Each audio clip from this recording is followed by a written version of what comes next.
Amém. Isaac do Samara fez esse motim para mim. Mas graças a Deus estamos aqui.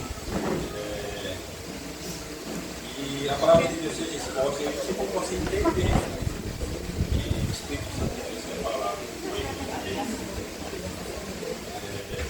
Peço que os irmãos abram sua Bíblia. A carta de Paulo aos Colossenses. É uma carta que eu me magnífico dela toda vez que eu leio. Vamos explanar alguns pontos que Paulo traz nessa carta para vocês, para a igreja possa enriquecer com esse tempo de graça. Quem achou, para ficar em pé, do capítulo 1, vou ler a partir do verso 13.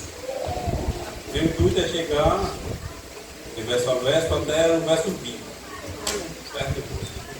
Não der mais tempo, vai até o 22. Amém? Vamos ler. Ele nos libertou do poder das trevas e nos transportou para o reino do seu Filho amado, a quem temos redenção, a remissão de pecados. Ele é a imagem do Deus invisível, o primogênito de toda a criação, pois dele foram criadas todas as coisas, dos céus e sobre a terra, as visíveis e as invisíveis, sejam tronos, sejam soberanias, principados e potestades. Tudo foi criado por meio dele e para ele. Ele é antes de todas as coisas, nele tudo subsiste. Ele é o cabeça do corpo, que é a igreja. Ele é o princípio, o primogênito dentre os mortos, para ter primazia em todas as coisas. Porque Deus achou por bem que nele residisse toda a plenitude, e que, havendo feito paz pelo seu sangue da sua cruz, por meio dele, reconciliasse consigo todas as coisas, que é sobre os céus, que é sobre a terra. Amém. Paulo, quando escreve essa carta, pode sentar, irmão. Paulo, quando escreve essa carta à igreja de Colossos, né, ele tem o intuito de avivar a fé dos irmãos que estavam sendo enganados por alguma heresia que estava entrando lá naquela igreja. Paulo não foi o fundador dessa igreja, certo? Paulo não foi o fundador dela, mas a importância da evangelização. Quando a igreja de Colossos foi fundada por Epáfras, um rapaz que foi convertido por Paulo pregar quando ele passou 3 anos em Éfeso. Está lá em Atos 17. E Epáfras foi evangelizado por Paulo, certo tempo lá. E Epáfras, com essa evangelização, teve um intuito, chegou na sua cidade e levantou e surgiu lá uma igreja. Foi justamente a igreja de Colossos. Epáfras foi pedir ajuda. Um jovem pastor que estava meio perdido. Paulo, como é que eu vou combater isso aqui? Como é que eu vou... A igreja de hoje precisa defender mais nossa fé em relação a várias coisas que tem aqui adentrado no meio cristão, que não exalta a glória e a beleza de Cristo, né? Aí a Epáfras foi até Paulo. Paulo estava preso quando ele foi preso lá em Roma. E eu fiz algumas anotações, os irmãos acompanharam, e depois a gente vai explanar verso a verso, só para fazer a introdução e fazer a exegese do texto. Colossos era uma cidade pequena, uma cidadezinha pequena, não gosto mesmo, porque eles dizem pequena, mas Deus não importa com números, Deus importa com qualidade. Importante para Deus é qualidade, não importa números. Né? Era uma igreja relativamente pequena, e nunca tinha sido, Paulo escreveu uma carta tão magnífica como essa. O Paulo estava lá, no verso 1, no capítulo 1, né, do livro de Colossenses. Ele estava preso em Roma, mas não foi o fundador dessa igreja, entendeu? Não foi o fundador, mas o cristianismo chegou até essa cidade por uma evangelização, por um servo que foi evangelizado por Paulo lá em Éfeso, quando ele passou 3 anos lá. E a importância de nós evangelizarmos. Peço desculpa não ter ido na evangelização da igreja ontem, teve evangelismo, né? Mas a importância de evangelizar. Pelo um convertido surgiu uma igreja que não foi tão significante na Ásia, né? Na Ásia Menor. Por que Paulo escreveu essa carta? Justamente já falei, para combater as heresias que estavam chegando. Era uma mistura de gnosticismo com judaísmo, com misticismo. Muitas igrejas hoje também são muito místicas, né? Tem algumas igrejas, infelizmente, que são bastante místicas, né, em relação à crença. Crer que Deus pode ungir o carro. A gente não unge o carro, a gente unge pessoas, ora por pessoas. A gente não ora por casa, ora por pessoas. Aquelas pessoas vivas que Deus deu sua vida. E ora por pessoas. É uma carta justamente cristológica que vai defender a fé. A gente está até na escola dominical, está combatendo seitas e heresias. É uma carta que justamente junta com o ensino da escola dominical, está tendo pela manhã. Muito bom, irmãos, venham. Muito bom vir para a escola dominical, aprender mais sobre a verdadeira fé, a fé em Cristo Jesus. E Paulo coloca, e é uma carta, e como tem que ser em toda a igreja, Cristo é o centro. A centralidade da igreja é Cristo. Cristo é o cabeça. Então o culto é para Cristo, para promover a sua glória.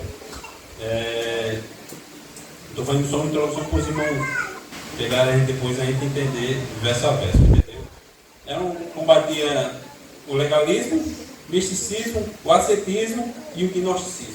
Se eu for aplicar cada um aqui, vai demorar um certo tempo, mas só combatendo aqui, falando que era uma heresia que estava chegando e que Paulo estava combatendo a heresia que estava chegando. Era uma mistura de judaísmo com culto de anjos, com ascetismo, que o ascetismo é abster de coisas para você ser santo, mesmo as coisas que sejam normais, tipo beber uma Coca-Cola, abster disso para ser santo, um exemplo só, né?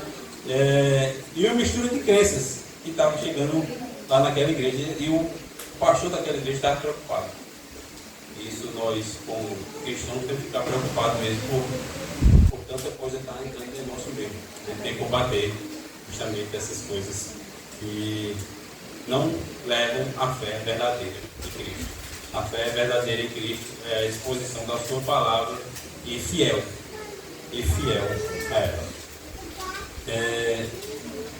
Já adiantando algo para o verso 1, agora vamos explanar verso a verso, de Colossenses.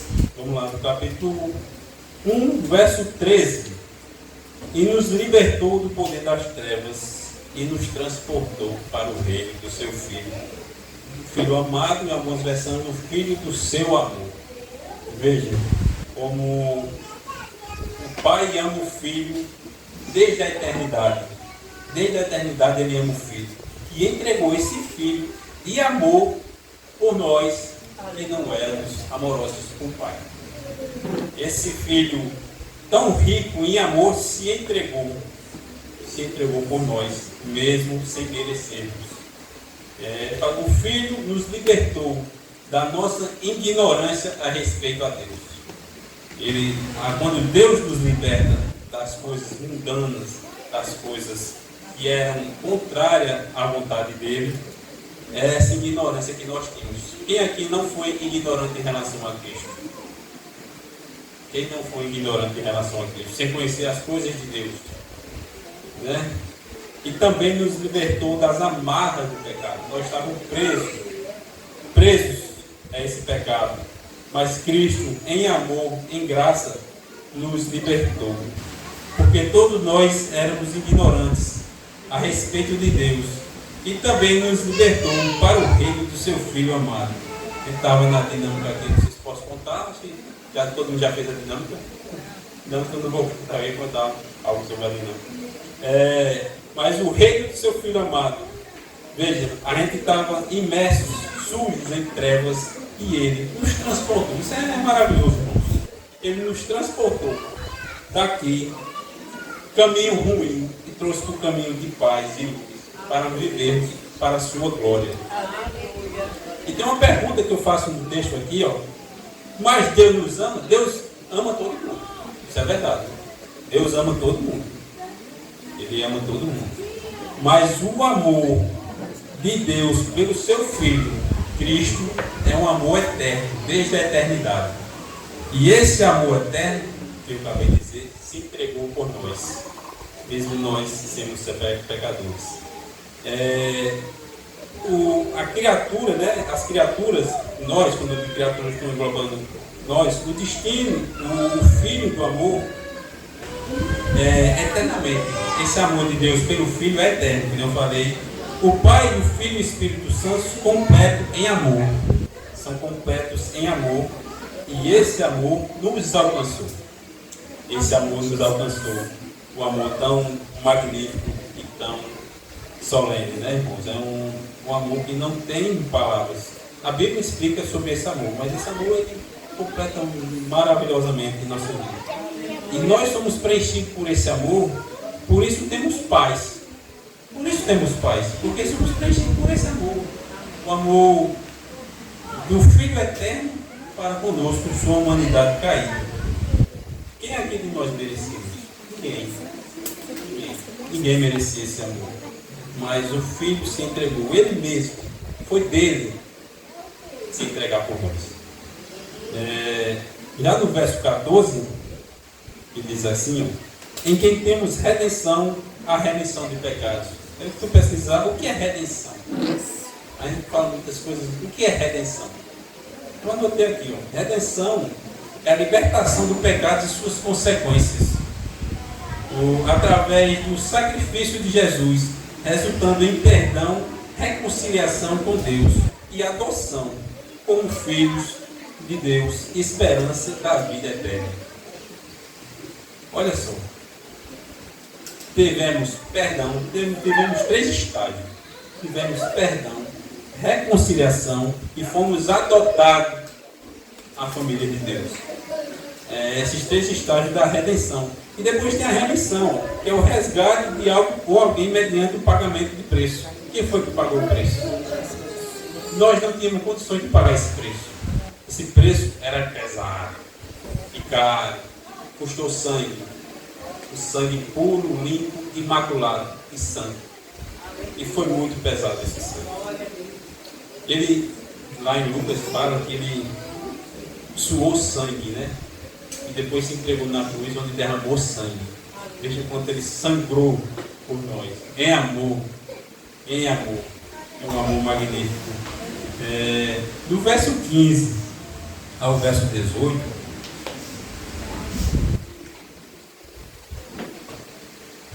do verso 15 ao verso 18, é tipo um hino cristológico, um poema que Paulo escreve para os colossenses, que rodeava no mundo daquela época justamente os cristãos. Ele, de vez em quando, fazia esses hinos. Um exemplo é Filipenses 2, também é um hino cristológico que está lá escrito, né? É um hino maravilhoso, falando do ele é a imagem do Deus. Agora aqui Paulo já está adentrando, ele falou do amor de Deus, falou do amor de Cristo, ele já está adentrando para combater as heresias que estavam chegando lá na igreja de Colossos. Essas heresias que ferrenhamente chegou e estava querendo destruir a igreja. Eram alguns infiltrados que chegou na igreja para desvirtuar a verdadeira fé, a verdadeira adoração.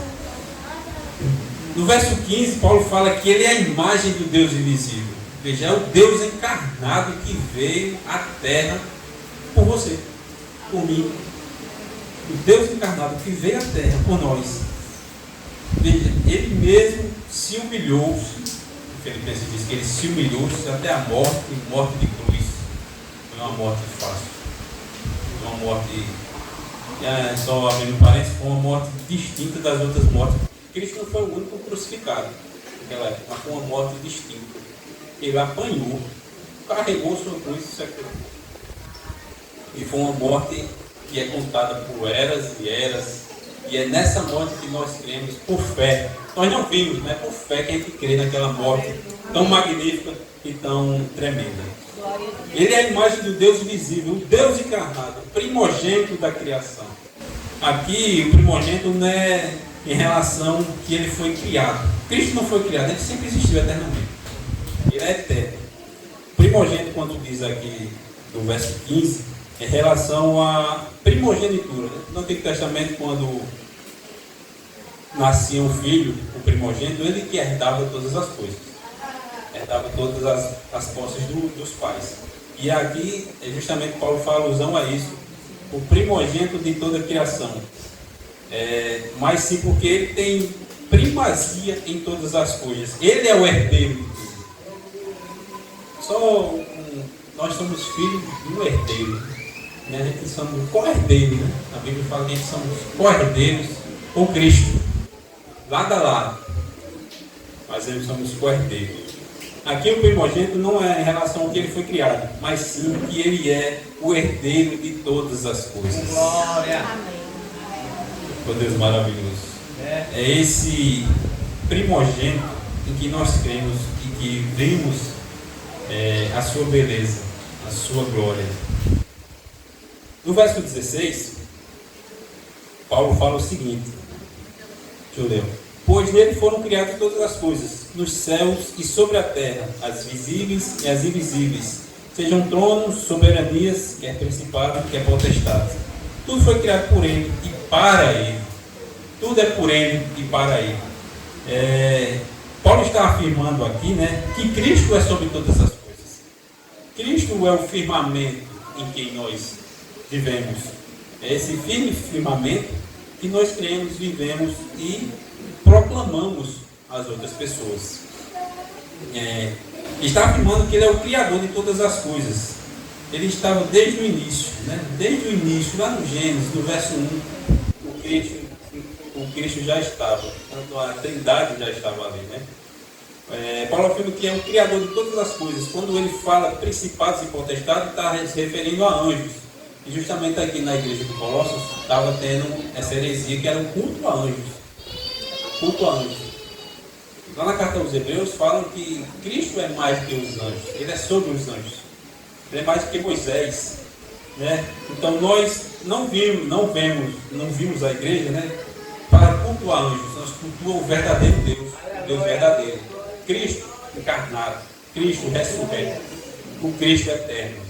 O anjo é criatura, não nós somos criatura e adora o Criador. Essa é a intenção aqui. Que até esses seres que vocês estão adorando, né? Paulo fala aqui quando fala de principado e potestade, até esses seres que vocês estão adorando aí, esses anjos, ele é Senhor. Ele é Senhor. Ele é Senhor sobre esses anjos, Senhor e Criador deles. No verso 17, os irmãos podem acompanhar o verso a verso que fica melhor. No verso a verso, ele é antes de todas as coisas, nele tudo subsiste. Ele é o cabeça do corpo, que é a igreja. Ele é o princípio, o primogênito dentre os mortos, para ter primazia em todas as coisas. No verso 17, Paulo fala que ele é eterno. Nós adoramos o ser eterno que veio, encarnou. Essa eternidade estava nele e se encarnou e se entregou para nos dar a salvação. No verso 18, Paulo vai falar sobre a supremacia. Já que quando esses versos, do verso 15 ao verso 18, isso era um hino que a igreja entoava lá na igreja de Colossos em relação a Cristo. Era um hino bastante bonito. E os gnósticos estavam virtuando justamente esse hino cristológico, e não só o hino, mas a adoração cristológica da igreja de Colossos. Aqui Paulo fala da supremacia de Cristo no verso 18, em relação à igreja. Ele é o cabeça.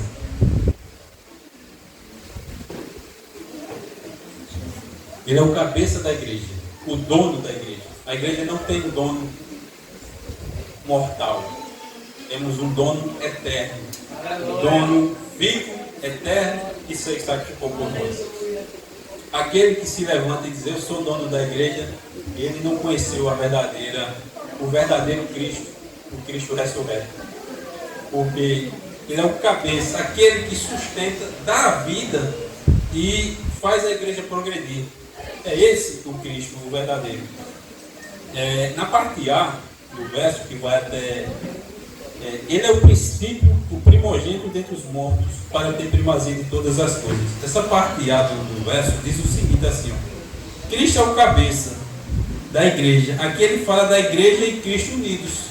Veja, nós temos uma união, que chama na teologia, união mística entre a igreja e Cristo.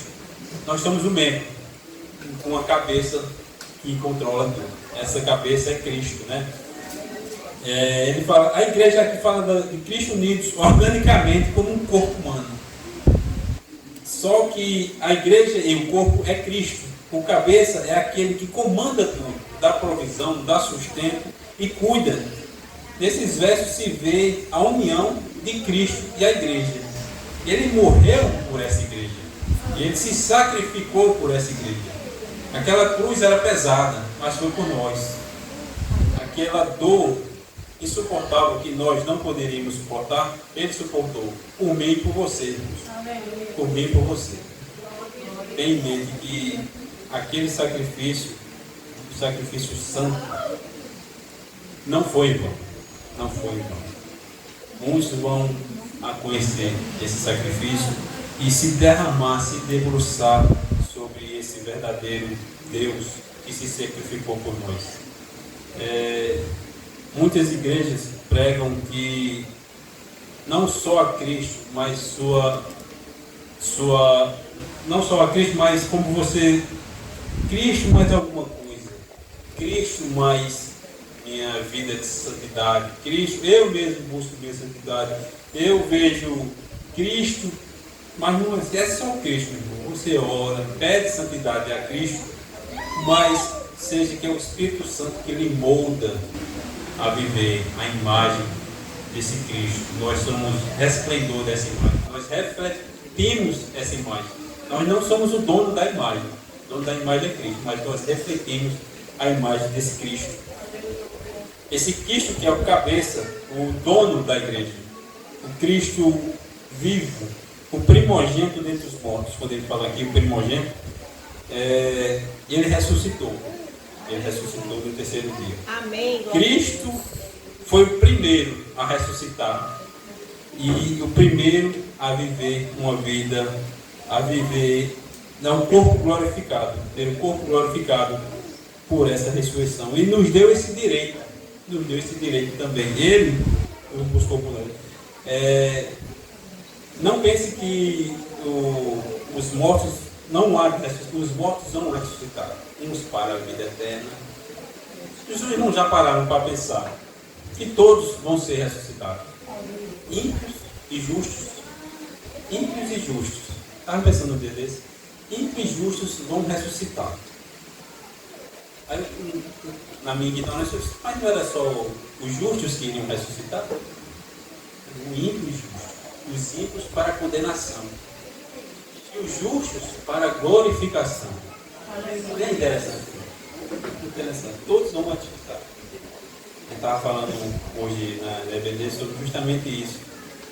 Uns para a condenação eterna, outros para a glorificação junto com o Pai, e ver um estado de alegria, amor sem dor, onde não haverá lágrimas. É tão bonito quando ele diz: vem, entra bendito para o meu reino, né? Deixa eu falar isso. O reino do Filho e do seu amor, o amor tão grande, imensurável, que foi por nós e é por nós, e é pelos que um dia vão se converter. Que a igreja de Cristo ainda não está completa, não. Vai completar. Quando completar, ele vai vir buscar o que é dele. E ele comprou seu sangue, limpo e justo. Ele comprou essa igreja que há de vir buscar. E eu falei, né? A igreja tem uma união mística com Cristo. Essa união onde ele é o centro, é o cabeça, o que comanda. Nós somos comandados por esse Cristo. E esse Cristo que nos faz viver uma vida santa, longe das coisas ruins. Nós temos uma briga interna com o nosso pecado. Todos nós temos essa briga interna. Essa briga interna que sempre vão ter, até o dia que Cristo vir buscar. Essa briga a gente não vai parar. Agora vamos ver qual o lado que vai ganhar. Se é o lado que o Espírito Santo habita ou é o lado da carne pecaminosa de Adão, da queda, né? Já a parte B, que eu notei aqui, ó, a parte B, o primogênito dos mortos é para ter primazia. Cristo foi que inaugurou a ressurreição.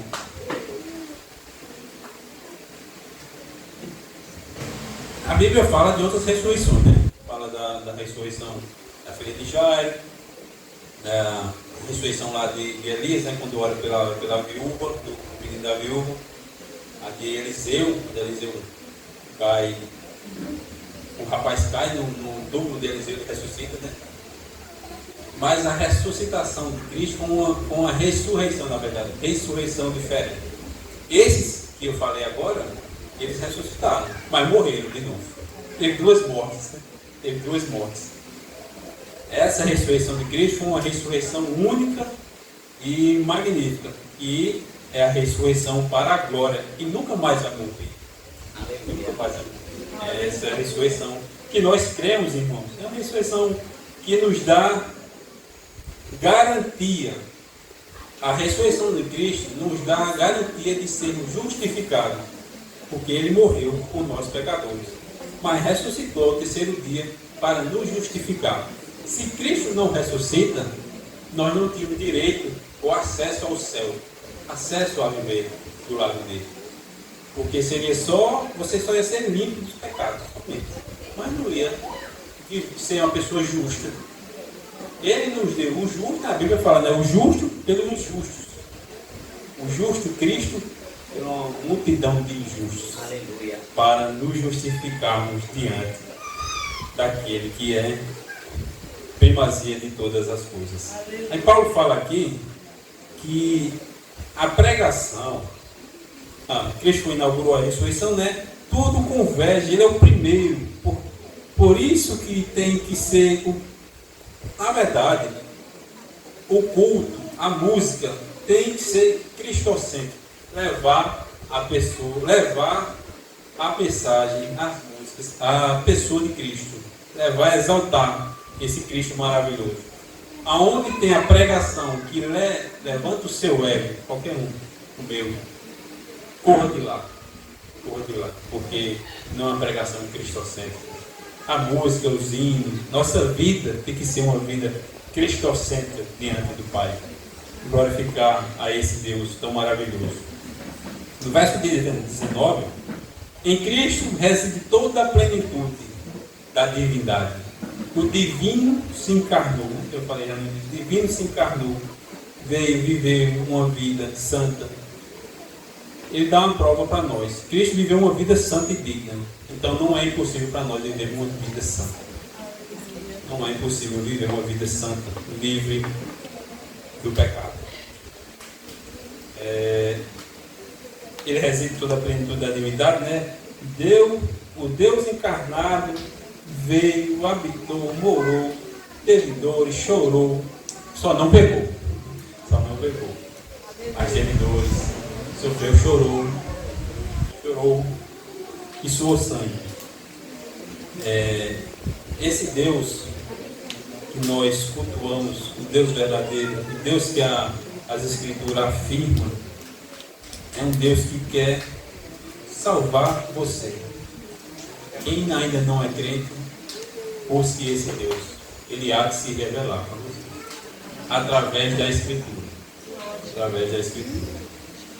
Esse Cristo que nos amou eterno, esse Cristo que nos amou, tão grande amor, se entregou por nós. No verso 20, eu leio daqui, é que havendo feito paz, olha só, havendo paz, quem é que tinha paz com Deus? Ninguém tinha paz com Deus, todos nós éramos inimigos de Deus.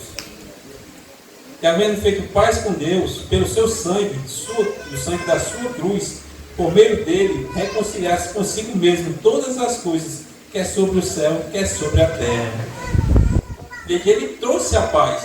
Todo cristão tem a paz de Cristo no seu coração. Todo cristão verdadeiro tem a paz de Cristo. Mesmo com as tribulações da vida, a gente vai ter tribulação sempre na vida, mas temos a paz de Deus, que habita em nosso coração, que Ele nos deu essa paz. A verdadeira paz vos dou, né? Diz lá em João 14, a verdadeira paz vos dou. E ele só reconciliou consigo pelo seu sangue. O sangue da sua cruz, por meio dele, reconciliasse consigo mesmo todas as coisas, que é sobre o céu, que é sobre a terra. Através de Cristo foi feito paz entre Deus e a humanidade. Nós não tínhamos paz com Deus, mas através do sacrifício. Foi um sacrifício pacificador, um sacrifício salvador e um sacrifício eterno. E não só a paz com palavras. Cristo deu a paz dele, mas não foi só com palavras, mas a paz com obras e atitudes. Com atitudes e obras, e ele também deu essa paz. O seu próprio filho, o filho do seu amor, se entregou e garantiu essa paz que excede todo entendimento. Só o cristão tem essa paz que excede todo entendimento.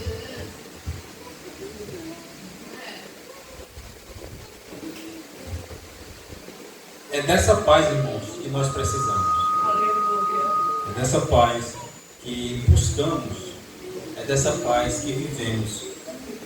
Porque nós temos paz com Deus e devemos ter paz também com o nosso irmão. Porque eu disser que tenho paz com Deus e vivo brigado com o meu irmão. Que cristão? Que cristão? A paz é com todos. Vivemos e vivemos essa paz. Essa paz que excede tudo. Eu expliquei de verso a verso, já deu tempo ali, mas e vou fazer algumas aplicações para os irmãos a respeito desse texto que tão magnífico que Paulo escreve essa carta. É maravilhoso. Já li umas 5, 6, 7 vezes, eu acho. A aplicação. Meu irmão, Cristo nos libertou. Nos libertou, nós somos livres. Somos livres das amarras do pecado, das amarras do mal. Mas não devemos dar, não é uma liberdade vulgar, vamos dizer assim. Uma liberdade vulgar. Ele nos libertou para viver uma vida de esperança. Mas não uma liberdade vulgar de fazer tudo. Uma liberdade de fazer tudo. Não, essa liberdade não é para fazer tudo. É a liberdade de adorá-lo em espírito e em verdade. Essa é a verdadeira liberdade. É a liberdade de cultuar Deus verdadeiro aqui. Outro ponto também na aplicação, ele nos deu acesso ao Pai, que é a melhor coisa do mundo. É a melhor coisa do mundo. Nós temos esse acesso ao Pai por causa do sacrifício do seu Filho. Um sacrifício tão lindo e maravilhoso. Quando olhamos aquelas dores, quando a gente vê aqueles filmes, aqueles escravos das mãos, né? A gente tenta imaginar. Por mim, não merecia isso não. Eu, Daniel, não seria capaz disso, jamais. Mas o Filho do seu amor se entregou por nós. Aleluia. Esse amor tão magnífico e maravilhoso. Ele nos deu acesso ao Pai, que é a melhor coisa do mundo, como eu já falei, né? Acesso a Deus. Cristo é soberano sobre tudo, até na tribulação. Tribulação que nós passamos na vida, Ele é soberano. Creia nele. Cristo, Ele morreu e ressuscitou. Morreu para pagar nossos pecados e ressuscitou para nos justificar diante de Deus, como eu já falei. Ele nos justificou. Essa justiça nós não merecíamos, mas Ele se entregou assim. Então, meus irmãos, descanse no colo desse Deus verdadeiro, desse Deus soberano, igual a galinha puxa seus pintinhos para baixo. Descanse, descanse, descanse nesse Deus. O Deus que fez tão grande obra por nós, por que não vai livrar você dessa tribulação, dessa angústia? Tão grande obra Ele fez por nós, nessa angústia, Ele pode tirar de você. Ele pode tirar, pode remover isso de você. E dar essa paz que eu falei. E viver essa paz.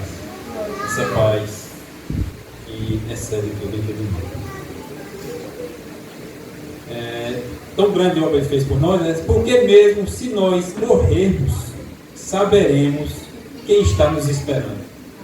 e nós morremos agora, sabemos quem é que está nos esperando de braços abertos. De braços abertos para nos chegue, meu filho. Foi por você. Foi por você. Foi por você. É dessa esperança que nós, como cristãos, vivemos, progredimos e caminhamos. Caminhamos na viva esperança que esse Filho amado se entregou, se sacrificou. Então, irmãos, viva essa paz. Essa paz que eu não tenho nem como palavras para dizer. Essa paz que Cristo nos deu. Essa paz entre Deus e os homens, que é justamente a que Cristo dá. Amém, irmãos? Já deu um tempo para ler, estava olhando. Mas que os irmãos ficam com essa palavra de animação. Descanse. Descanse nesse Deus. Descanse.